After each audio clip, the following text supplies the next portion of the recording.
자, 그렇다면 마리 큐리는 노벨상 수상으로 과학자로서의 입지를 다질 수 있었을까요? 그렇죠. 노벨상 최초 여성 네. 노벨상이면은 그거는 근데 사회 분위기상 또 평가절하고 막 이랬을 것 아이, 같기도 그럼요. 하고. 네. 당시에 여러 언론과 일부 과학자들은 여전히 마리 큐리를 인정하지 않는 분위기였다고 하죠. 아, 그 여성에 대한 그 뿌리 깊은 편견 속에서 여전히 마리 큐리 역할을 그 옆에서 내조한 부인 맞아. 또는 조수 정도로만 생각하고 있었고 그런 시각에서 사람들이 벗어나지 못했던 상황이죠. 그래서 심지어 당시 미국의 한 과학자는 나한테도 피에르 큐리 같은 남편이 있었으면 나도 노벨상 받았을 텐데라고 하면서 네, 진짜 마리 어이없다. 큐리 수상을 비아냥대면서 얘기를 했습니다. 그 사람 절대 못했을 것 같아요. 진짜. 네, 맞습니다. 실제로 노벨상 수상 이후에 피에르 큐리는 소르본 대학의 교수가 됩니다. 하지만 마리 큐리는 프랑스 대학에서 어떤 제안도 교수 자리 제안을 받지 못했습니다. 야, 모셔가도 모자랄 거니까. 그러니까요. 그렇죠. 김소연 씨, 당시 언론에서 또 마리 큐리에 대해서 어떤 이야기가 나왔어요? 사실 기사들로 그런 게 되게 많이 나왔대요. 어떤 기자는 마리 큐리가 과학을 한다고 설친을 하고 아내와 어머니의 그런 귀중한 임무를 소홀히 한다고 우려의 목소리를 냈어요. 그러니까 다들 마리 큐리를 그냥 여자로만 생각했지 위대한 과학자라고 야, 생각을 전혀 저 기자도 하지 진짜 않았던 하남자네. 것 같아요. 자, 하지만 마리 큐리는 세간의 평가에 휘둘리지 않았습니다.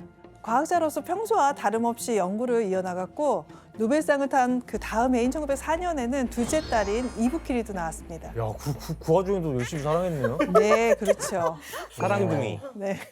그런데 둘째를 낳은 지 불과 2년 뒤인 1906년에 마리 큐리의 인생을 송두리째 뒤흔드는 비극이 벌어지고 아유. 말죠.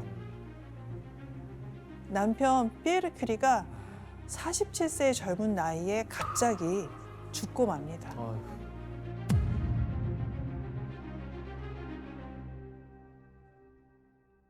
원인은 뭐예요? 때는 비가 내리던 4월이었습니다. 피에르 큐리가 길을 건너던 중에 짐을 실은 마차가 피에르 큐리를 덮쳤습니다. 이때 마차 뒷바퀴가 쓰러진 피에르 큐리의 머리를 부수고 지나가면서 그는 두개골이 무려 16조각이 나면서 즉사하고 말았습니다. 어떡해. 자, 이 남편의 비극적인 죽음을 겪으면서 마리 큐리는 큰 충격을 받고서 심각한 우울증을 앓게 됩니다. 당시 마리 큐리의 슬픔을 짐작할 수 있는 글이 있는데요. 한번 소연 씨 한번 읽어주실래요? 나의 피에르, 당신 없는 삶은 잔혹해요. 피에르, 난 이 삶을 살아내고 싶지 않아요. 고통으로 심장이 산산이 부서지고 내 삶이 끝나버릴 것만 같아요. 저 많은 마차들 중에 혹시 내 님이 맞은 운명을 내게도 안겨줄 마차가 있지 않을까요? 같이 따라가고 싶다는 거구나. 교수님 그러면 마리 큐리는 이 슬픔을 어떻게 이겨냈나요? 마음으로는 주저앉고 싶었지만 그대로 주저앉아 있을 수만 없었는데요. 무엇보다도 아직 어린 두 딸이 있었기 때문에 주저앉을 수가 없었습니다. 아이고야. 뭐 의지가 느껴진다, 뭔가 어머니. 결연한 의지. 너무 슬픈 사진이죠. 네. 마리 큐리는 이제 그 가장으로서 두 아이의 생계를 책임져야 되고 또 남편과 함께하던 연구도 자신이 이제 계속 이어나가야 한다고 생각을 하게 됐습니다. 자, 이렇게 마리 큐리가 마음을 다잡을 무렵 아이러니하게도 남편 피에르 큐리의 죽음이 마리 큐리에게는 과학자로서 새로운 기회를 얻게 해주죠. 바로 남편이 죽으면서 공석이 된 소르본 대학교의 물리학 교수 자리가 마리 큐리에게 와. 주어지게 됩니다. 아. 그렇게 해서 마리 큐리는 소르본 대학 800년 역사 속에서 최초로 여성 교수로 이름을 알리게 되게 되죠. 드디어 기회가 왔네요. 그리고 소르본 대학교의 물리학 교수가 되면서 마리 큐리는 방사능에 대한 선구적인 강의를 시작을 했습니다. 또 과학자로서 다시 방사능 연구에 몰두하게 되죠. 자, 그럼 이때 마리 큐리가 파고든 연구 주제가 뭐였을까요? 네, 바로 새로운 방사성 원소인 라듐을 순수한 상태로 추출하는 그런 연구를 시작을 하게 됩니다. 또 다른 추출.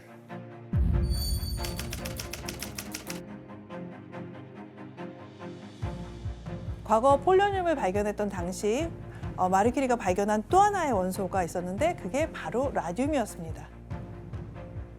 세상에 없었던 완전히 새로운 방사성 원소를 당시 2개나 발견을 해냈던 거죠. 와.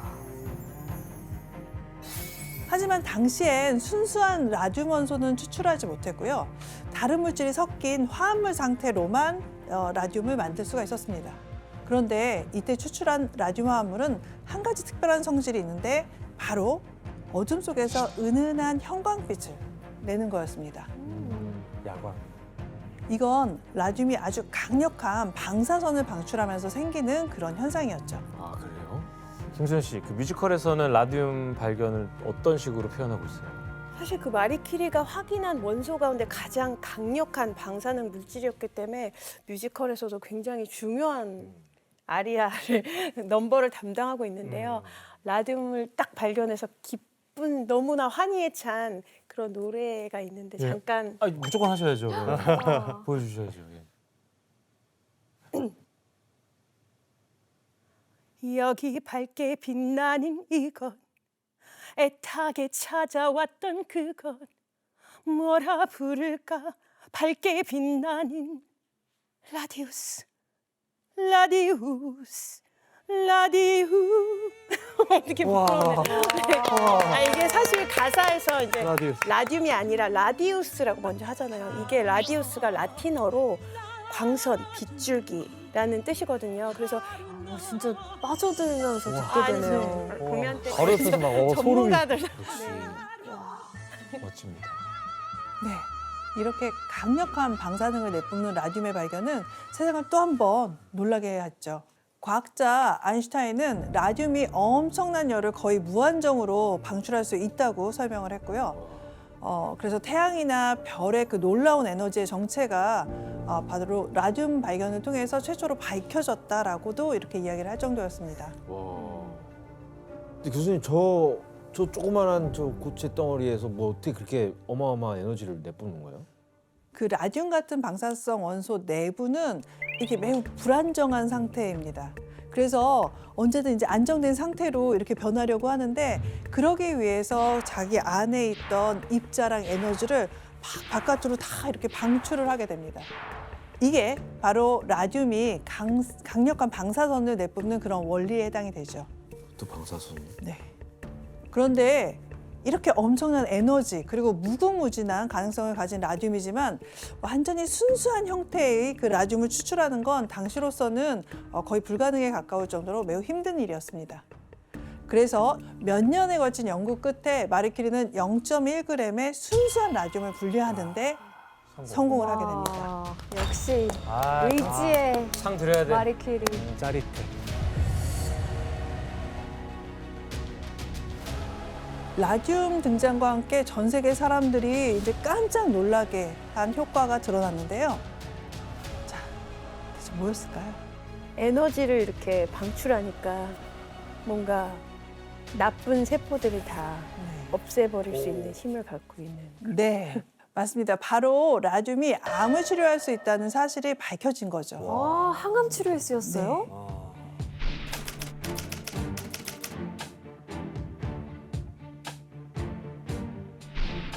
보고에 따르면 암이 라듐 광선에 의해 치료되었다고 합니다.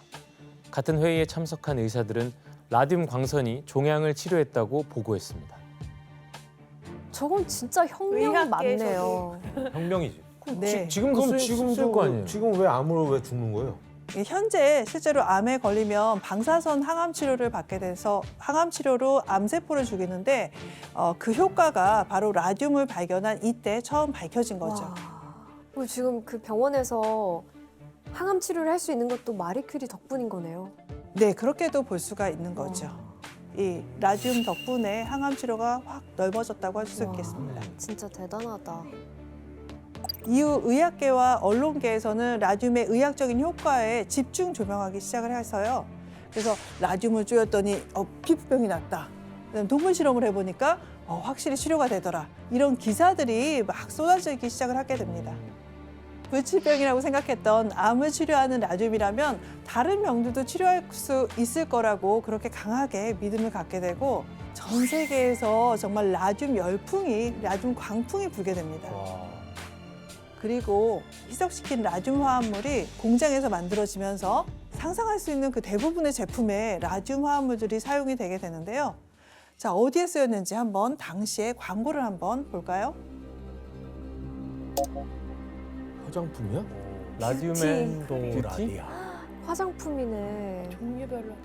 맞습니다. 바로 라듐이 들어간 화장품 광고인데요. 그래서 젊은 여성들은 문자구도로 이렇게 환한 미소를 만들겠다고 그 라듐 제품을 직접 자신의 치아 그리고 입술에 바르기까지 했습니다. 와. 윤호준 씨, 라듐 또 네. 어떤 곳에 활용됐어요? 그러니까 이렇게 보여지는 곳뿐만 아니라 먹는 제품에도 들어가 있습니다. 와. 놀랬죠. 그때는 만병통치약이라고 여겨져서 하하. 그냥 먹어도 좋은 줄 알고.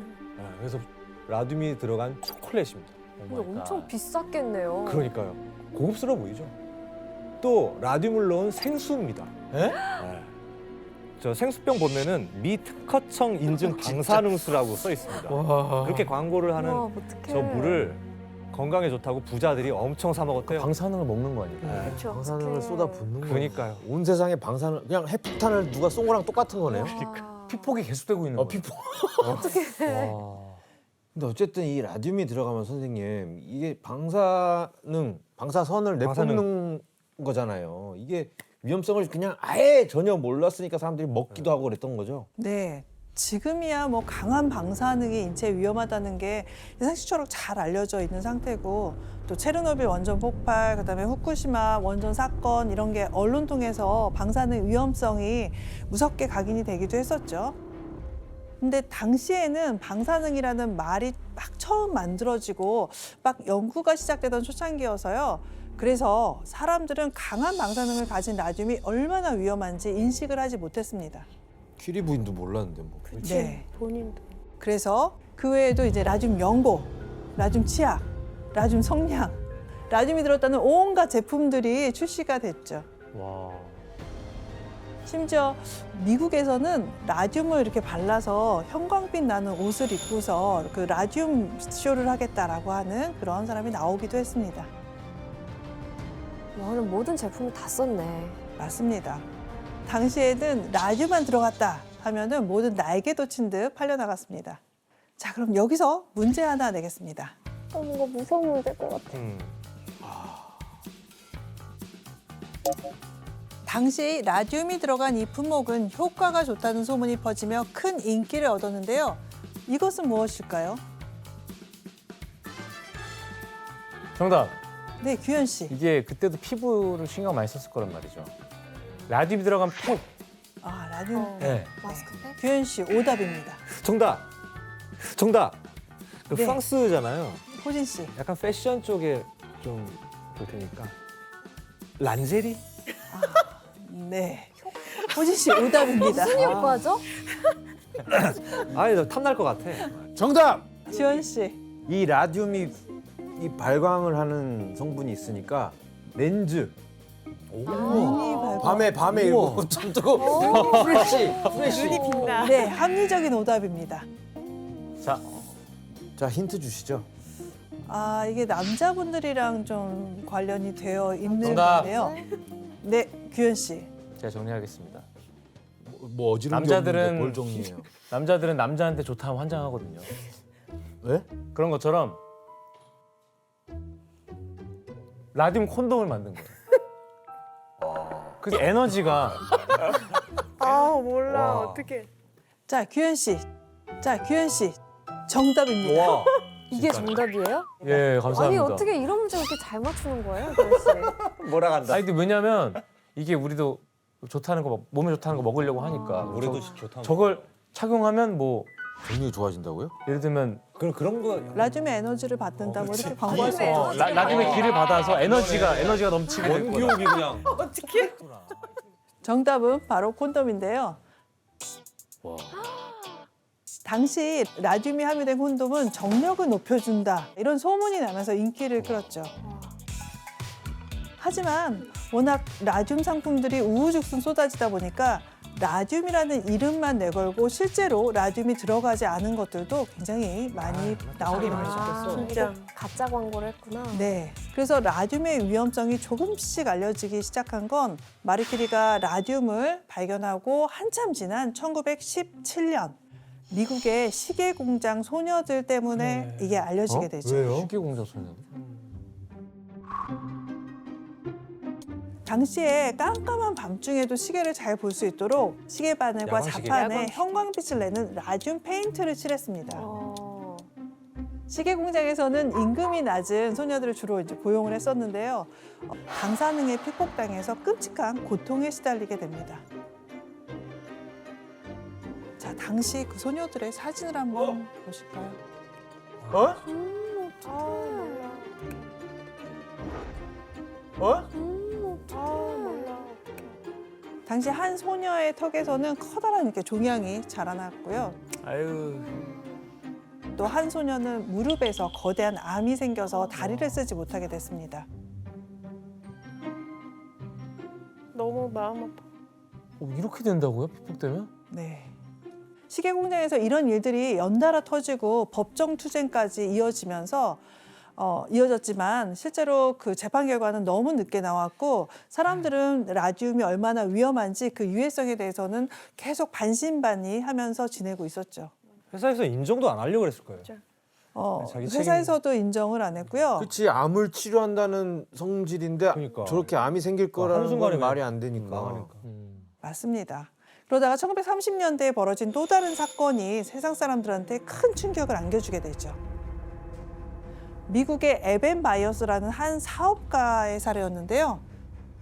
이 사람은 어느 날 이제 부상을 당해서 치료약으로 라듐 생수를 처방을 받았습니다. 네.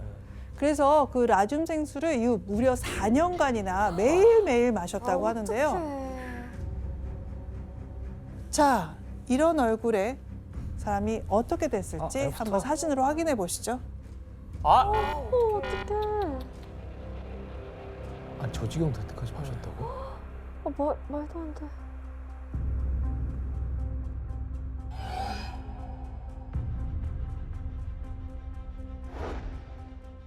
아니, 지금 아우 너무.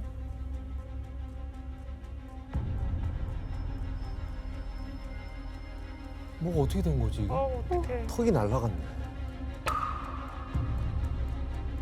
그러니까 제가 알기로는 그 아까 주기율표에서 얘기했듯이 그 라듐이 칼슘족에 있어요. 그럼 뼈에 영향을 많이 주는 그 족 원소들이거든요. 아. 그래서 라듐이 특히 뼈에 더 치명적인 괴사를 일으키거나 뼈를 삭게 하고 구멍 뚫리게 하고 이래서 저런 그러니까 칼슘 대신 몸에 그게 그 축적되는. 축적이 되는 거죠. 어우, 어떡하냐. 네. 이 사람은 턱뼈에 암이 걸려서 결국 뼈가 아예 이제 부스러져 버린 건데요. 그래서 엄청난 고통 속에 결국 죽었다고 합니다. 나중에는 그 시신에서조차도 어마어마한 양의 방사능이 방출이 돼서 결국 이렇게 나부를 봉해서 묻을 수밖에 없었다고 하죠. 혹시 그러면 이런 여러 가지 사건들이 일어난 다음에서야 이제 위험성을 인지한 거예요? 네, 맞습니다. 이렇게 라듐 부작용이 밝혀지게 된 건 한참 후였습니다. 1930년대가 되어서야 라듐 공장 소녀들이 법적 투쟁에서 승리하면서 라듐의 위험성이 전 세계로 알려지죠. 그리고 이즘에 라듐이 든 제품들의 끔찍한 부작용도 수면 위로 올라오게 돼요. 그래서 당시엔 라듐이 가진 숨겨진 이면에 대해서 잘 몰랐던 거죠.